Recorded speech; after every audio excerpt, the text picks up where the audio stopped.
যদি আপনার শাশুড়ি হয় একজন টক্সিক মহিলা, কথায় কথায় আপনাকে বেইজ্জতি করে, ছোট করে কথা বলে, কষ্ট দিয়ে কথা বলে এবং আপনার অপরাধগুলো মানুষের সামনে উঁচু করে ধরে, তাহলে বলবো আপনার শাশুড়ির এখানে যতটুকু না ভুল, তার থেকে বেশি ভুল হচ্ছে আপনার স্বামীর। কারণ একজন শাশুড়ি ঠিক ততদূর পর্যন্ত বিষাক্ত হতে পারে যতদূর পর্যন্ত আপনার স্বামী তাকে অ্যালাউ করে। আপনার স্বামীকে এই বিষয়ে কিছু বলতে গেলেই আপনি হয়তো আপনার স্বামীর কাছ থেকে সবসময় এই কথাটা শুনছেন, ওনার স্বভাবই এরকম, তুমি সহ্য করো।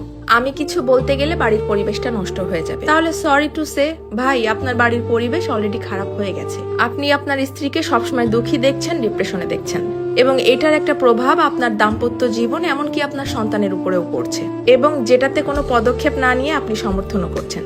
এখানে একজন হাজবেন্ডের তার স্ত্রীর প্রতি পজিটিভ হওয়াটা খুবই জরুরি। মাত্রাতিরিক্ত অন্ধ ভক্তি কোনো ভালো লক্ষণ নয়। না হলে খুব তাড়াতাড়ি এমন একটা দিন আসবে যখন আপনার স্ত্রী শ্বশুরবাড়ির লোকজনকে তো সম্মান করবেই না, উল্টো নিজের হাজবেন্ডের প্রতিও সম্মান এবং ভালোবাসা কমতে থাকবে, যেটা আপনার বাচ্চাদের জন্যও খুব একটা ভালো কথা না।